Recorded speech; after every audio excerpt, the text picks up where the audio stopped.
This is the Criterion Creeps podcast, and tonight we're talking about L'ECLISSE from 1961, directed by Michelangelo Antonioni. Ooh, precision. Alleged. Precision pronunciation. It's probably a real butcher. Real butcher. Do you want me to try? Sure. Michelangelo Antonioni. The tagline for this film... Uh-huh. Ellipsis. The ache and the ecstasy of love. Ellipsis. Why is it in an ellipsis? I don't know. Is it because there's moments and then there are unmoments in between when things don't happen? Yeah, there's a whole lot of that here, RJ. Potentially. Well, I don't want to get too ahead of myself. The synopsis here of the movie. Yeah. From Letterboxd. This romantic drama follows the love life of Vittoria, a beautiful literary translator living in Rome. After splitting from her writer boyfriend, Riccardo, Vittoria meets Piero, a lively stockbroker, on the hectic floor of the Roman stock exchange. Though Vittoria and Piero begin a relationship, it is not one without difficulties, and their commitment to one another is tested during an eclipse. So, what do you mean? About anything in particular? Like, just in general, what do you mean? I don't know. So, this movie's called The Eclipse in English. Wait, is there an eclipse in this film? Yeah. Yeah. Just at the end? Yeah. That's it, though. That's the only connection to an eclipse. Maybe. Why is there no P's in the title? Because it's a different language. Fuck. Yeah. All right. So this is a movie I'd never seen before. I'm vaguely familiar with the title. It is the third part of a trilogy of movies just like it that include L'Avventura, which has been discussed on this show before. A movie that neither one of us is a fan of. Not quite.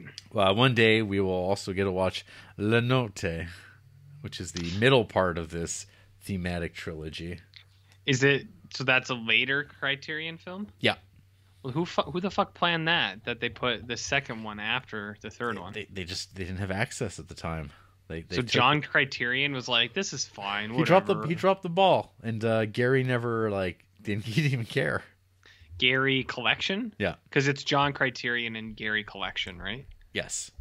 Yeah, that's accurate. Don't look into it. It's fine. No, it's fine. Yeah, tune in to last week's episode to hear all about Gary. Who is Gary? What the hell what were we talking about? I legitimately don't remember what we did last week. Yeah, My Own Private Idaho. And when we talked about people subscribing to the collection. Oh, yeah, and he get it in the mail. He's never seen a movie before. Yeah. So what would Gary think of L'ECLISSE?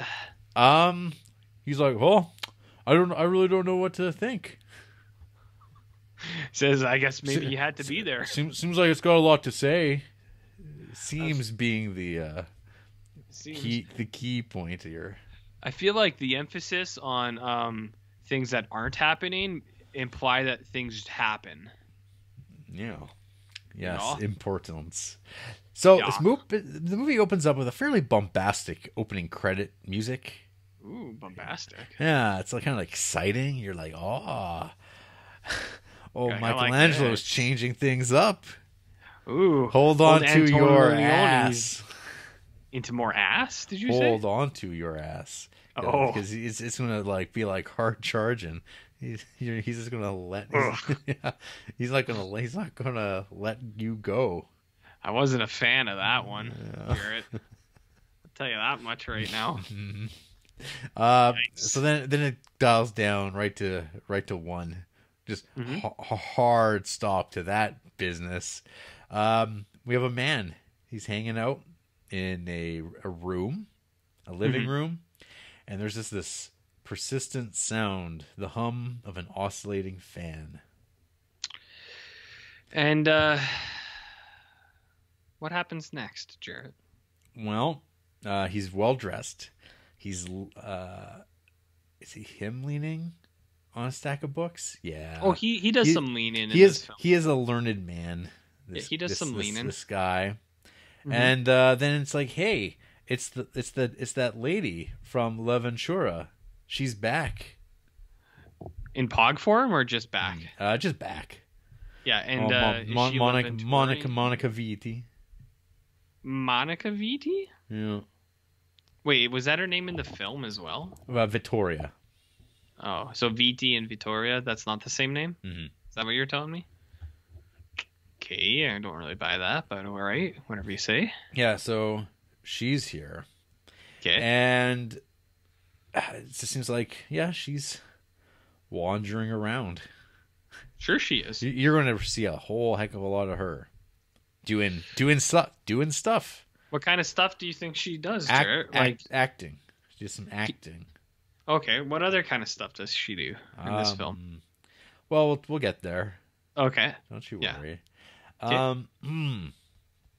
So there's a scene, RJ, here, like right off the kit here. She reaches through a frame, like a picture frame, like to adjust something on the other side of the frame, but there's nothing in the frame. Do you think that is that metaphorical, or do you think I think it is glasses? I think it is metaphorical. What is that? Because there seems to be an absent-minded boredness. Absent-minded boredness. Yeah, where you're kind of just like listless. You're trying to. There's an avoidance of the issue at hand because you feel there's an awkwardness. It's like, why are these two people not talking to one another? Time is progressing. We're about 4 minutes in before the first line of dialogue comes up, and these characters are just kind of like not engaging with one another. Mm-hmm. They're walking around one another, and this is what they're doing is playing at making an arrangement. It's like kind of like making art, kind of like this film, kind of like this podcast, I guess. Have you ever heard of like a picture without a frame? So is that, like, the idea behind that, like that you have something of substance, but it's not like it's not framed, it's not wrapped. Where this one is like you have a frame without a picture, man.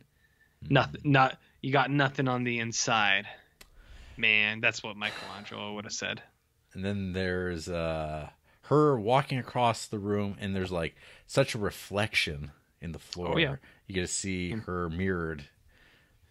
And how long do you think this goes for? 2 minutes. Okay.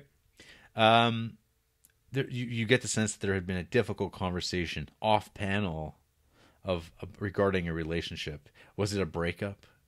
The current situation of this relationship. And yeah, you're onto something with that, thinking that, because you're like, yep, this is sort of like a weird, like, after the breakup morning, and they don't know what's going on still definitively, but by the end, one of them's going to leave this what I felt like a hotel room, but it's a house, I think, and there's a water tower. Yeah, I thought it was a hotel as well, but maybe it is just a house. Well, there's like, because like there's the next shot where like she's looking out the window, it looks like there's a garage. Yeah, but then there's also like, what the fuck is it? Like, do they show? No, never mind. I thought there was more scenes that come later from this, but like, I guess not. Right. So you know what I mean? Yeah. There's a bit here that comes up that I just started laughing out loud. Oh yeah, which one? Where Buddy is staring into space, and she's like, she's just like walking around him trying to get his attention. He's just staring, and it is like so self-important. Mm-hmm. And it's like, is this what this is? Is this supposed to be like a comedy? But it's not. But it's not, RJ. I think it's supposed to be taken very seriously. I feel like some people take it all this Antonioni shit is taken very seriously by people who are into it.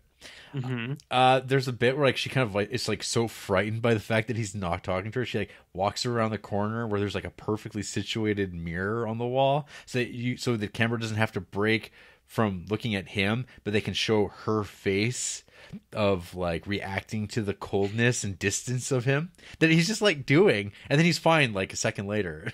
Like, but it's like, huh?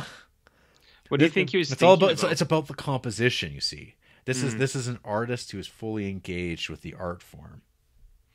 Oh, those are words that it sounds like people use when they're reviewing this film and other films in the Criterion Collection. Yeah, and then we get some shaving sounds. What kind? Like buzz buzz or clip clip? I guess it's like a buzzer. Well, buzz buzz. Yeah. So there's always like this like ambient noise going on in the bathroom or the living room of this hotel space that maybe is intentionally kind of feels like a hotel because it's transitory. It's a moment of transition for the characters because they then transition from this space and you never return to it. What do you think your ambient noise would be? Like if someone was like heard an ambient sound and they go, "Oh, that's Jarrett." What would your ambient noise sound be? A white. It's like that sound when you like cup your ear. Oh, and it's just like. It's like, is that the sound of the ocean? This low. Like, what is it? What is that sound, RJ? Apparently, you. Exactly. Or allegedly. Now everyone's going to do that. They're going to take out that earbud, hit pause, and they're just going to cup their ear. And they're just going to hear that sound, and they're going to think of me. They're always going to think of me. I mean, I really wish they wouldn't. So we're in some real Criterion realm here. Some territory. Sure we are. This is the land of Cassavetes and Bergman. Real cinema. I wouldn't and yet, put this guy and yet it just doesn't work, right? Yeah. Well, not for us, clearly. Yeah.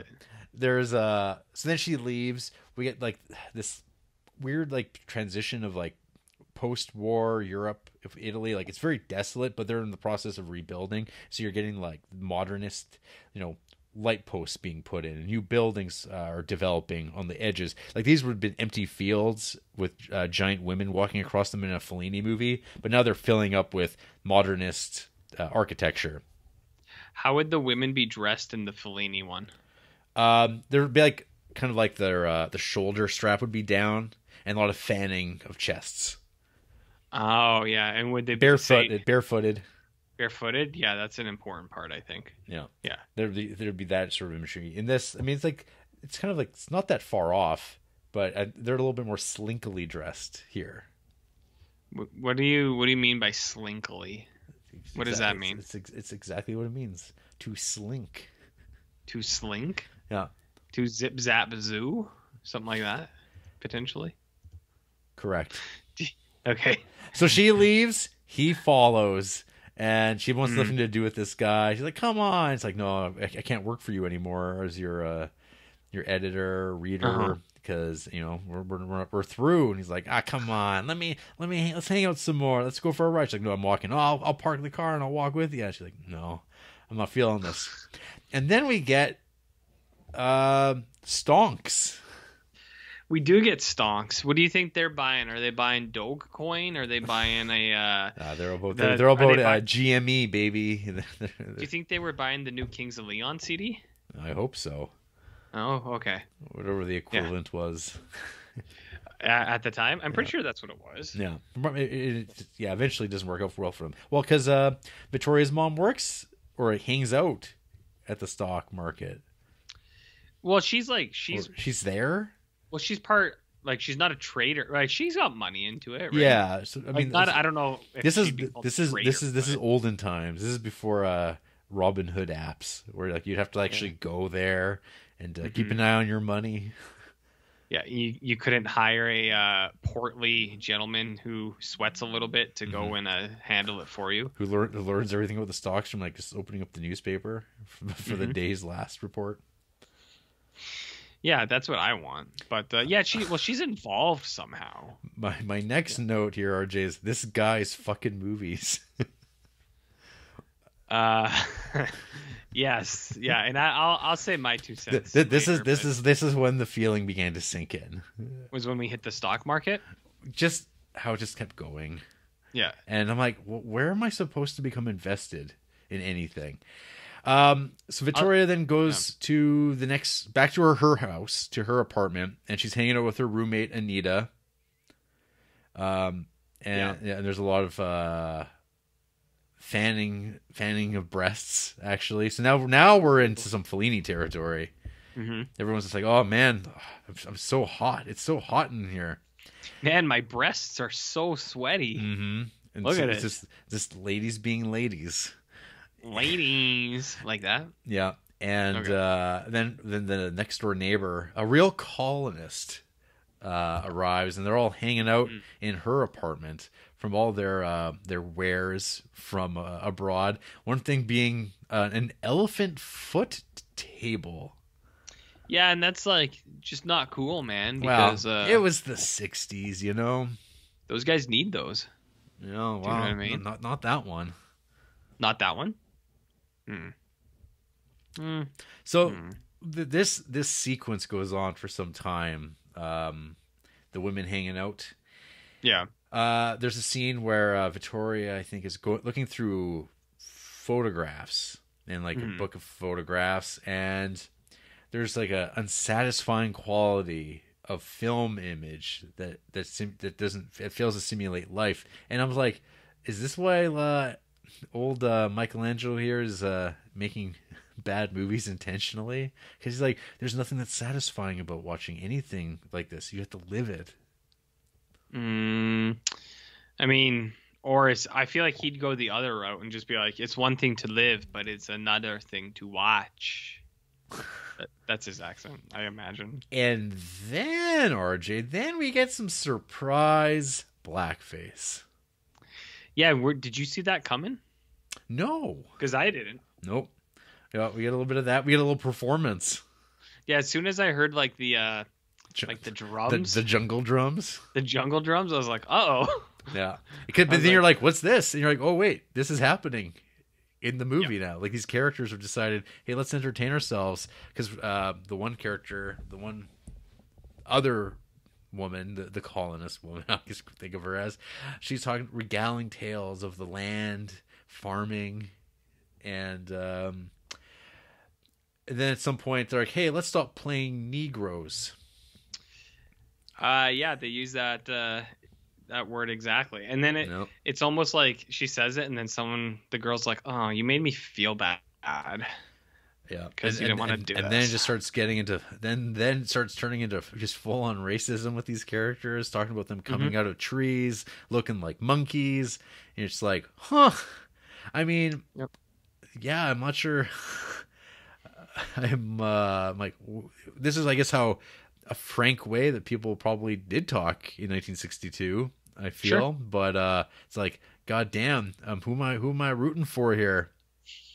See, I think that and like, what am I watching? Like, what are you watching? What are we watching here? Because I feel like there's a way to probably present this story in not Antonian.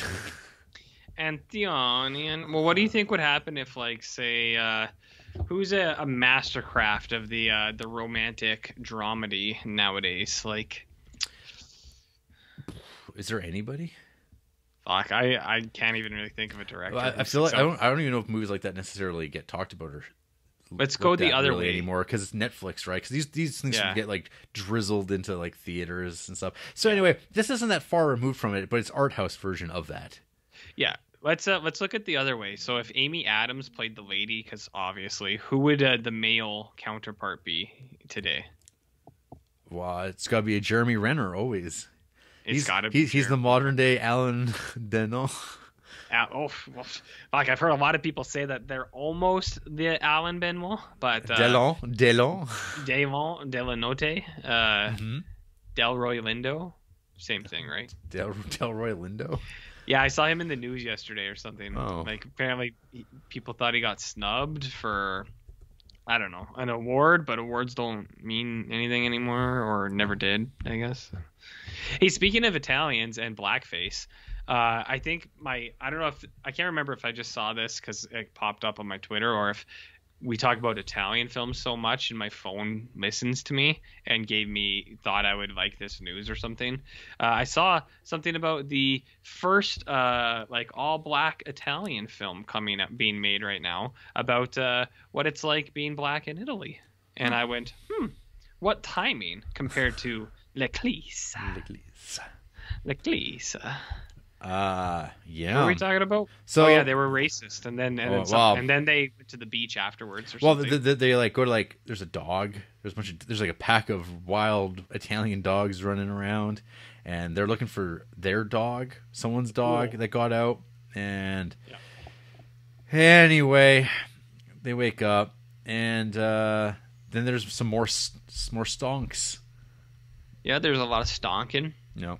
Whole lot of stonking, buddy. Oh yeah, then there's a whole sequence where Vittoria's mom loses everything, and we also are getting now like there's also Piero, the Alain Delon character, who again you're just like, why do I care about? Well, why did you care? I didn't.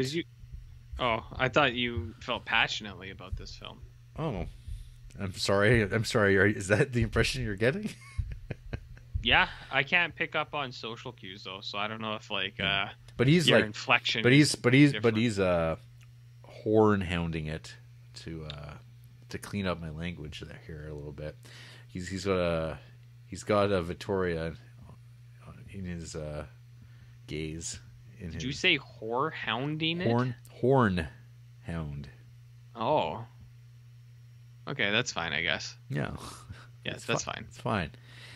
So he's going after her, and she's like, "No, I'm not interested." But then he's like, "Well, that's fine, but I'm also going to go see this call girl, and admonish her for dyeing her hair back to brown when it was blonde before." You've yelled at women because of their hair color, haven't you? Oh yeah. Yeah. All the time. That's what they all. Hey, there's old Duncan. He's gonna go yell at some ladies. Mm-hmm. I mean, that's what I tell people at least. But and then he like goes to her house, to her apartment, and hangs out there. Yeah, they do that. Eventually, a drunk guy like stumbles by. Oh, Buck! He almost hits him for real.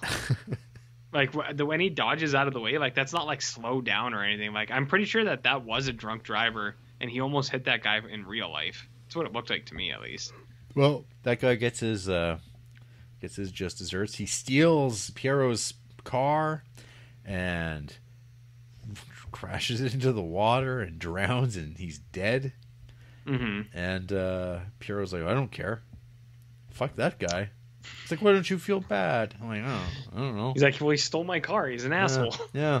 There's dents in it. There's a dent in it. There's a dead guy in it. Fuck. Yeah.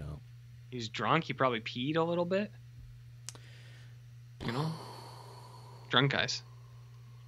Yeah.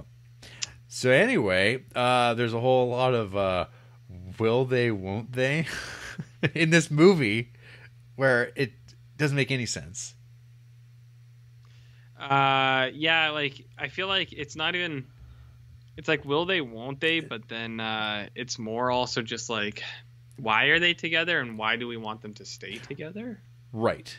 Why should you want them? That's what I mean. It's just kind of like, what is this movie? I don't know, dude. You got to tell me. You're the one who people look to for answers. Oh well, no, but see, the problem is like I hate this guy. I hate this guy's. I hate this guy's movies. Like I think they're shit. I think I have some real questions for people who are like into these movies because I'm like, why? Well, I'm sure you're gonna hear all about it. Well, I'd love to hear it because I will until I hear otherwise. I assume the worst. Okay. Of fans of this stuff, but yeah, anyway, I think the end of this movie is kind of interesting. It's got the eclipse part's kind of cool. Yeah, it's very it feels very apocalyptic, and the use of the music and the imagery and stuff like that. It's like that stuff's like, oh hey, that snapped to my just like the tone of it is, it's like, oh, this has got a nice vibe to it or a nice feeling to it. It's like it did for me too. I want more of this. I want this, like or something like this. But it's like, well, and of course, like, well, the only reason it really works that way is because it's built to that. It's like, no, that's not why.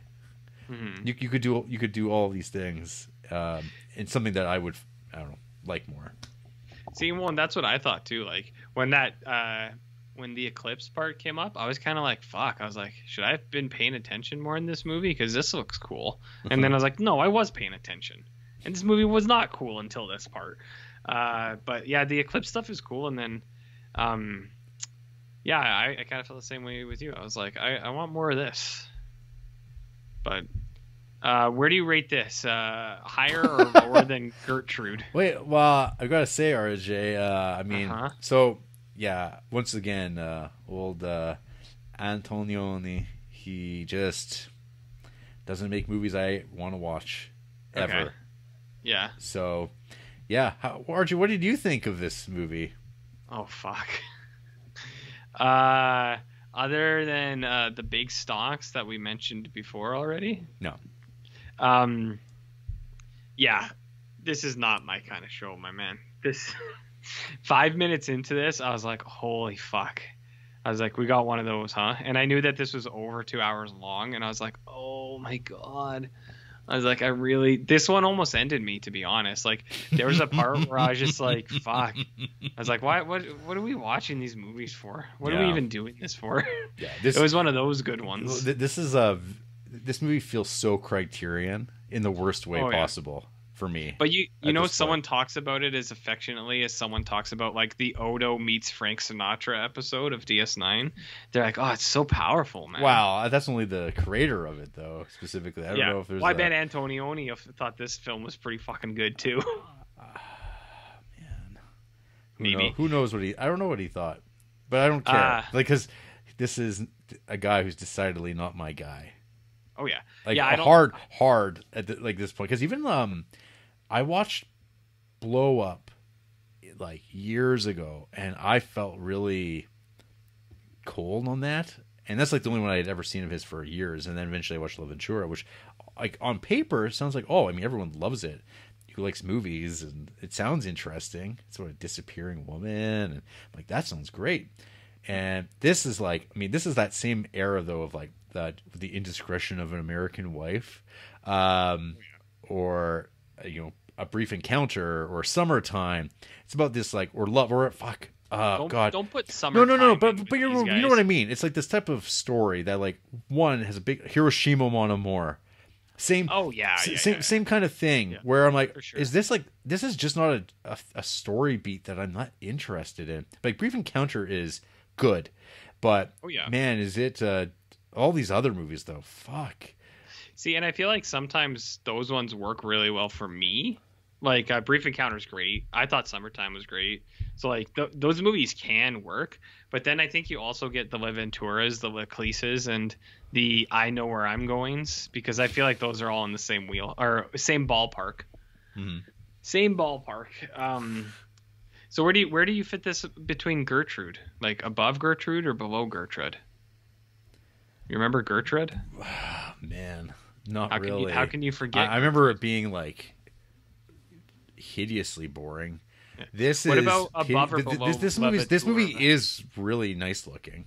It's beautifully photographed. I will 100%. It's just like, okay, but I don't care. I don't care. Yeah. Yeah, so like I'm very similar. I just didn't. Yeah, first 5 minutes of this, I was like, get the fuck out of here. Like these guys in their apartment and these things, and I think that's another reason why some of the French boys as well, like the French New Wave guys, why I haven't really dug those ones either, where it's like just people walking around their apartment. And I know some people really like that. That's super Godard-y. I know. And I really love that. Yeah, but why? But why? And it's just like, because it's not a Marvel movie. It's not like Marvel, man. Like, this is real life. There's got to be something in between. There is, and there are good movies. Yeah, and there are things that are representative of real life. I know people walk around in their apartments, but I feel like there's some movies that I think show that better. Oh. Like Fanny and Alexander, there's people walking around their townhouse, and that's pretty good. That's pretty high intensity. Well, it's like, or I mean, scenes from a marriage shows that you can, like, exactly, be like an amazing, incredible piece of movie making, and it's like just about like the dissolution of a relationship. Yeah. And this is about like, this is just nothing that Yeah. I respond to, I guess. Plus, I feel like all the stock stuff, like I know you need that story and this love story too, but I'm just like, I don't think these fit together. Like, maybe there's some big metaphor here that's more than I can afford. Do you know what I mean? But I was just like, I don't like these things together. I don't think they work very well together. Like, it's not a good pairing for me. And it's like, this movie's so long as it is. So what do you think people respond to? Like, because like I would like to know. I think what just people think the do like about it. cinematography mostly. See, I don't think that's it though, because there's lots of really attractive looking movies that people dump on too, and they say it's so empty, and then they'll say this is amazing, and I'm like, Well, I mean, it outright isn't, like, and not even just like the problematic blackface aside, because that's, like that. I mean, that's just but like that segment, like, I guess if we looked at the swing time blackface, the swing, like that one, the blackface there, it's like, ooh, that's not good. But like the dancing stuff, like the scene itself was still cool. But this one, when we have the blackface here, it's just like, ooh, this whole scene is not good. It's like, none of this is good. Even if the racism was, like, yeah, I mean, okay at the time for the makers, it's like, why do you even include this shit in here? Like, who cares? Why is this here? I think that's about the character types that they are. It's like even more distancing. Yeah, that you're not supposed to maybe care for these characters, and you're like, okay, mission accomplished. Yeah, but now I'm like, I also, it's not like it rules out the fact that I'm like, well, I'm distanced from your movie and like me being interested. Just from like the way it is, where it's like I don't know. There's not enough for me to care about, and at all at any point. Not like it's not even the characters. It's just like I don't care about anything, and I'm like, well, isn't that the point? And I go, no, I don't think it is, because people clearly like respond pretty strongly to something here about the story, about this relationship that I just don't buy at all. Yeah, neither do I. And like you said, you don't care about the characters or anything, but the guy is a complete asshole too, right? And you're just like, who cares? Shit. But what about the ennui, RJ? What about the ennui? What about Toot Sweet? You ever been there? I'm not with this movie. Toot Sweet. Yeah. So like, I thought in the first, for most of this movie, it's like you're trying too hard and it's not working. For the other most of the movie, I'm using most in that way. The other most of the movie, it's like I don't care about these people. And then in the last, like, I don't know, 2 minutes, I was like, ooh, this looks cool. And then the movie ends, and then you go, fuck, I wasted like an entire day on this. I don't know about you, but I felt like I wasted an entire day on this movie. And this also fits into the Insatiable Italians Club, in case you were. I mean, obviously, but well, they weren't totally like. There's a lot of like. They're not too bad. There's a lot of extras that weren't like pushing themselves on anybody for once. Did you notice when this guy, like, when he's with the girl and another girl walks by and he just grabs that girl's ass, like out of nowhere, he just grabs her ass and then keeps walking, and then you go, huh? I was like, I feel like that lady wouldn't like that, but it's just part of the culture. It was the the times we just hang out and you black up and. Dance like you're an African, but you're a white lady. You just had to be hanging out with your other white ladies. And which white ladies do you hang out with? Not the right ones apparently. If you're a big L'ECLISSE boy. Well, who isn't? Like, I mean, clearly you and me both are big L'ECLISSE heads. We're at the top of that bracket, so that's cool. Right. Well, we can find out who also are big L'ECLISSE heads in the way that we are. Okay. We've got Katerina with half a star. This movie is the very definition of white people's problems. Victoria is so blasé, so lightless. She is more dead than my great-grandmother. She has like zero personality. Actually, her personality is like, hi, I am an Italian bitch who has nothing to do today or tomorrow. I have fake-ass blonde hair, and I walk around making annoying sounds with my shoes. And, oh, I like making blackface with my friends. Seriously, why the F does she walk all the time making those heels noises? Like, can't you just sit for a while? Can you have for once at least one interesting line? No, Victoria is not able to say one meaningful thing. She is just like existing through life. The only good thing here is Alan Delon's beauty. And by the way, his character sucks too. Yeah, his character does suck too. This lady, I think her account's pretty new, so there's not a ton of ratings in here. Some of the stuff are pretty, like, it's not bad. Her favorite films include Knights of Cabiria, which is a Jarrett pick. Yep. Forbidden Games from 1952. Don't know what that is. It's a Criterion movie at one point. It looks like they all are then, maybe. The Marriage of Maria Braun. Yeah. And then Rocco and His Brothers. Okay. You know Rocco and His Brothers from Luchino Visconti. Whoa, big fan. It actually does look kind of good based on this. Oh, but yeah. So this lady's I'm on board. Yeah, no problem there. Cool. Next up will be Atiya Sharma. Okay. half a star. What a stinking pile of trash. All right. Well, are they wrong? I don't know. Well, they don't. Man, they don't have a ton of things rated. They gave Mishima 4.5 stars, which could be a little low for Mishima. Mishima's, pretty good. Pretty good. Pretty good. I don't know. They gave Everybody Wants Some 5 stars, that Richard Linklater film, and that is not a 5-star film, Jared. No. I don't know. This person doesn't really. 2 accounts that don't really have a ton of ratings, to be honest. They've only rated like a couple hundred shows. So, finally, we got Obi-Wan. Like Kenobi? I think so. Okay. Half a star.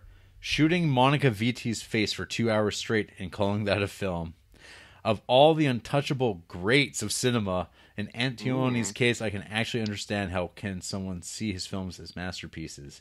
It's easy to attach any meaning you want onto them because they're empty as blank paper. Like us? I'm a little conflicted because there's some things I agree with on here, and some things they're a little bit for the dramatics. Lots of half stars. Like they gave Portrait of a Lady on Fire half a star and Tenet half a star, which I don't know. Favorite films are like Wages of Fear, Easy, 5 Easy Pieces, Paper Moon. But in their bio it says Take It Off, Liberty, and their pictures an American flag. So like, are they anti-maskers? Do you think, or is it from something else? I don't know. And the Liberty spelt like the yogurt, so I'm guessing they're talking about the yogurt. I don't know. I don't know. I don't know. You want to hear from some people who 5-star this bad boy? I guess, unfortunately. All right, let's see the defense of this movie. Raul Palomino, 5 stars. This one's got some length. Antonioni concludes his trilogy on modernity and its discontents, aka the Incommunicability trilogy or the Alienation trilogy, conformed by L'Avventura, La Notte, with such as breathtaking piece of metaphysical reflection about privileged people. Holy fuck. Who precisely for that reason, and in the words of Antonioni, have the enough time and necessary money to suffer as a result of their insatiable emotional and existential emptiness, with their souls in solitary confinement, probably caused by their egoism and world of ephemeral sensations, where their intra and interpersonal relationships are damaged, and their love relations are just all the same. They live in a loop in which they put themselves. So that's like actually a pretty good summation of these 2 movies. I think that is exactly what they're doing, but nothing about that sounds. But you watch them and you go, huh, that's what this is, and who is this for? Just Antonioni and apparently Raul but, like, Palomino. Well, no, well, he works for him, but like even if you take that at face value, like yeah, they say that he's completely right, and I mean that seems to be like the discussion around this movie is like these movies perfectly capture that, but it's like I don't want to watch it. It doesn't change anything.